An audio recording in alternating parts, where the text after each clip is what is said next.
लोकसभा मतदारसंघ सध्या महाराष्ट्रात सर्वात चर्चेचा असणारा मतदारसंघ, मग तो या मतदारसंघातील राजकारणामुळे असो किंवा या मतदारसंघातील मराठा आरक्षणामुळे. याच बीड लोकसभा मतदारसंघात लोकसभा निवडणुकीत भाजपच्या पंकजा मुंडे यांचा पराभव करून राष्ट्रवादी काँग्रेस पार्टी शरदचंद्र पवार पक्षाचे बजरंग सोनवणे हे जायंट किलर ठरले. आता याच बीड लोकसभा मतदारसंघांतर्गत येणाऱ्या 6 विधानसभा मतदारसंघात सध्याची राजकीय परिस्थिती काय आहे, या 6 विधानसभा मतदारसंघातून इच्छुक उमेदवार कोणते आहेत, त्याबरोबरच या विधानसभा मतदारसंघात कोणाची किती ताकद आहे ते आपण या व्हिडिओमध्ये पाहू. नमस्कार, मी निलेश आणि तुम्ही पाहताय निलेश बडे युट्यूब चॅनल. बीड लोकसभा मतदारसंघांतर्गत येणारा पहिला विधानसभा मतदारसंघ येतो गेवराई विधानसभा मतदारसंघ. गेवराई विधानसभा मतदारसंघातून भारतीय जनता पार्टीचे लक्ष्मण पवार हे विद्यमान आमदार आहेत. या विधानसभा मतदारसंघातून लक्ष्मण पवार हे 2014 ला पहिल्यांदा आमदार झाले होते. त्यानंतर 2019 ला ते दुसऱ्यांदा आमदार झाले. 2019 मध्ये झालेल्या विधानसभा निवडणुकीत या विधानसभा मतदारसंघातून लक्ष्मण पवार यांनी राष्ट्रवादी काँग्रेस पार्टीचे विजयसिंह पंडित व अपक्ष असणारे बदामराव पंडित यांचा पराभव केला होता. पण आता 2024 विधानसभा निवडणुकीपूर्वी लक्ष्मण पवार यांनी असं डिक्लेअर केलं की ते व त्यांच्या कुटुंबातील कोणताच सदस्य ही विधानसभा निवडणूक लढवणार नाही. त्यामुळे आता या विधानसभा मतदारसंघातून भारतीय जनता पार्टीला दुसरा उमेदवार पाहावा लागणार. त्याबरोबरच राष्ट्रवादी काँग्रेस पार्टीचे अमरसिंह पंडित हे सुद्धा या विधानसभा मतदारसंघातून निवडणूक लढवण्यासाठी इच्छुक आहेत. त्यामुळे आता भाजप अमरसिंह पंडित यांना आपल्या पक्षात घेऊन उमेदवारी देतंय की ही जागा राष्ट्रवादी काँग्रेस पार्टीला सोडतं हे पाहणं महत्त्वाचं ठरेल. बीड लोकसभा मतदारसंघांतर्गत येणारा दुसरा विधानसभा मतदारसंघ येतो माजलगाव विधानसभा मतदारसंघ. माजलगाव विधानसभा मतदारसंघातून राष्ट्रवादी काँग्रेस पार्टीचे ज्येष्ठ नेते प्रकाश सोळुंके हे विद्यमान आमदार आहेत. राष्ट्रवादीमध्ये झालेल्या पक्षफुटीनंतर प्रकाश सोळुंके अजित पवार यांच्या सोबत गेले. 2019 मध्ये झालेल्या विधानसभा निवडणुकीत प्रकाश सोळुंके यांनी भारतीय जनता पार्टीच्या रमेश आडसकर यांचा माजलगाव मधून पराभव केला होता. आता 2024 विधानसभा निवडणूक प्रकाश सोळुंके ह्या विधानसभा मतदारसंघातून लढवणार नाहीत, त्यांनी असं डिक्लेअर केलंय. त्यांच्याऐवजी त्यांचा पुतण्या जयसिंह सोळुंके हा या विधानसभा मतदारसंघातून निवडणूक लढवेल असं त्यांनी डिक्लेअर केलंय.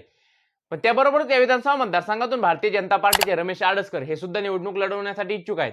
ही जागा वाटपात ही जागा जर भारतीय जनता पार्टीला सुटली नाही तर रमेश आडसकर तुतारीत प्रवेश करू शकतात. त्याबरोबरच या विधानसभा मतदारसंघातून मोहन जगताप, राधाकृष्ण हाके हे सुद्धा निवडणूक लढवण्यासाठी चाचपणी करत आहेत.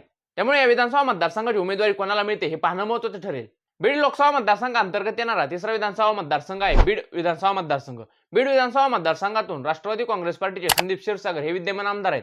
पुढे राष्ट्रवादीमध्ये झालेल्या पक्षफुटीनंतर संदीप क्षीरसागर हे शरद पवार यांच्या सोबत राहिले. 2019 मध्ये झालेल्या विधानसभा निवडणुकीत या विधानसभा मतदारसंघातून संदीप क्षीरसागर यांनी त्यांचे काका शिवसेनेचे जयदत्त क्षीरसागर यांचा 2200 मताने पराभव केला होता.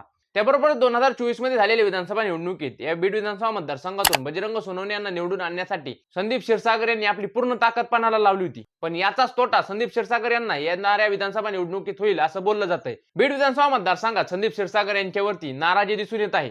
बीड विधानसभा मतदारसंघातील प्रामुख्याने ओबीसी व वंजारी समाज हा पूर्णतः संदीप क्षीरसागर यांच्या विरोधात आहे. त्यामुळे या विधानसभा मतदारसंघातून संदीप क्षीरसागर यांचा पत्ता कट होतोय का अशी राजकीय वर्तुळात चर्चा आहे. या विधानसभा मतदारसंघातून राष्ट्रवादी काँग्रेस पार्टी शरदचंद्र पवार दुसऱ्या उमेदवाराची चाचपणी करताना हे दिसून येत आहेत. यामध्ये प्रामुख्याने मराठा आरक्षणामधील भानुदास जाधव यांचं नाव समोर येतंय. भानुदास जाधव यांनी शरद पवार यांची भेट सुद्धा घेतली आहे असं समजतंय. त्याबरोबरच बीडचे खासदार बजरंग सोनवणे हे सुद्धा भानुदास जाधव यांना उमेदवारी मिळण्यासाठी इच्छुक आहेत असं वृत्त समोर आलंय.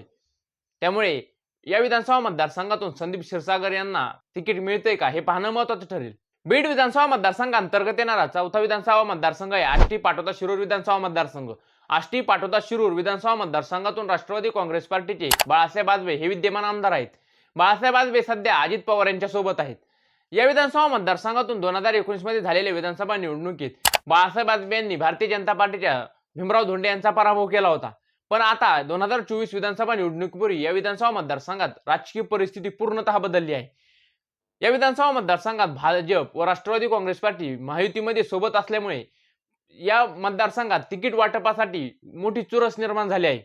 या विधानसभा मतदारसंघातून भाजपचे सुरेश धस, भीमराव धोंडे त्याबरोबर राष्ट्रवादी काँग्रेस पार्टीचे बाळासाहेब आजबे हे 3 नेते तिकीटासाठी इच्छुक आहेत. त्यामुळे या विधानसभा मतदारसंघातून तिकीट कोणाला जातंय हे पाहणं महत्त्वाचं ठरेल. पण सध्या तरी ज्याचा आमदार त्याची जागा ह्या फॉर्म्युल्यानुसार जर तिकीट वाटप झालं तर या विधानसभा मतदारसंघातून बाळासाहेब आजबे हे पुन्हा उमेदवार असतील. पण असं झालंच तर या विधानसभा मतदारसंघातून भीमराव धोंडे व सुरेश धस राजकीय स्टँड काय घेत आहेत हे पाहणं महत्त्वाचं ठरेल. त्याबरोबरच या विधानसभा मतदारसंघातून राष्ट्रवादी काँग्रेस पार्टी शरदचंद्र पवार पक्षाकडून महबूब शेख व साहेबराव दरेकर नाना यांच्या नावाची चर्चा आहे. पण या विधानसभा मतदारसंघात महायुतीमध्ये तिकीट वाटपात नाराजी झाली तर या विधानसभा मतदारसंघातील एखादा नेता शरद पवार यांच्या राष्ट्रवादी काँग्रेस पार्टीमध्ये प्रवेश करून निवडणूक लढू शकतो. बीडमधील 5वा विधानसभा मतदारसंघ येतो केज विधानसभा मतदारसंघ. केज विधानसभा मतदारसंघातून भारतीय जनता पार्टीच्या नमिता मुंदडा ह्या विद्यमान आमदार आहेत. 2019 मध्ये झालेल्या विधानसभा निवडणुकीत नमिता मुंदडा यांनी राष्ट्रवादी काँग्रेस पार्टीच्या पृथ्वीराज साठे यांचा पराभव केला होता. आता या विधानसभा मतदारसंघातून भारतीय जनता पार्टीकडून नमिता मुंदडा त्याबरोबरच माजी आमदार असणाऱ्या संगीता ठोंबरे ह्या सुद्धा निवडणूक लढवण्यासाठी इच्छुक आहेत. संगीता ठोंबरे यांनी तर जयंत पाटील यांची सुद्धा भेट घेतल्याचं कळतंय. त्यामुळे या विधानसभा मतदारसंघात संगीता ठोंबरे यांना तिकीट नाही मिळालं तर ते दुसरा पर्याय शोधू शकतात. त्याबरोबरच या विधानसभा मतदारसंघातून राष्ट्रवादी काँग्रेस पार्टी शरदचंद्र पवार पक्षाकडून पृथ्वीराज साठे यांना तिकीट दिलं जाऊ शकतं. पण सध्या तरी या विधानसभा मतदारसंघात तिकीट वाटपापर्यंत राजकीय परिस्थिती सांगणं कठीण आहे. बीड लोकसभा मतदारसंघाअंतर्गत येणारा शेवटचा व महाराष्ट्रातील सर्वात चर्चेचा विषय असणारा मतदारसंघ परळी विधानसभा मतदारसंघ. परळी विधानसभा मतदारसंघातून राष्ट्रवादी काँग्रेस पार्टीचे व महाराष्ट्राचे सध्याचे कृषी मंत्री असणारे धनंजय मुंडे हे विद्यमान आमदार आहेत. 2019 मध्ये झालेल्या विधानसभा निवडणुकीत धनंजय मुंडे यांनी आपल्या चुलत भगिनी पंकजा मुंडे यांचा या विधानसभा मतदारसंघात पराभव केला होता. पण आता पंकजा मुंडे व धनंजय मुंडे हे महायुतीमध्ये सोबत असल्यामुळे या विधानसभा मतदारसंघातून राष्ट्रवादी काँग्रेस पार्टीकडून धनंजय मुंडे यांचं तिकीट जवळपास फिक्स आहे. त्याबरोबर त्या विधानसभा मतदारसंघातून राष्ट्रवादी काँग्रेस पार्टी शरदचंद्र पवार पक्षाकडून अनेक नावं चर्चेत आहेत. त्यामध्ये राजेसाहेब देशमुख, सुधामती गुट्टे, राजेश फड यांच्या नावाची प्रामुख्याने चर्चा आहे. आता या विधानसभा मतदारसंघातून शरद पवार कोणाला तिकीट देत आहेत हे पाहणं महत्त्वाचं ठरेल. पण सध्याची राजकीय परिस्थिती पाहता या विधानसभा मतदारसंघातून धनंजय मुंडे यांना टक्कर देईल असा बडा नेता या विधानसभा मतदारसंघातून दिसून येत नाही. त्यामुळे या विधानसभा मतदारसंघातून धनंजय मुंडे दुसऱ्यांदा आमदार होत आहेत का हे पाहणं महत्त्वाचं ठरेल. मित्रांनो, हे होते बीड लोकसभा मतदारसंघाअंतर्गत येणाऱ्या 6 विधानसभा मतदारसंघातील सध्याची राजकीय परिस्थिती.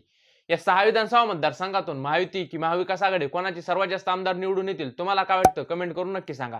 त्याबरोबरच अशाच इंटरेस्टिंग माहितीसाठी आपल्या व्हिडिओला एक लाईक आणि चॅनलला सबस्क्राईब करायला विसरू नका.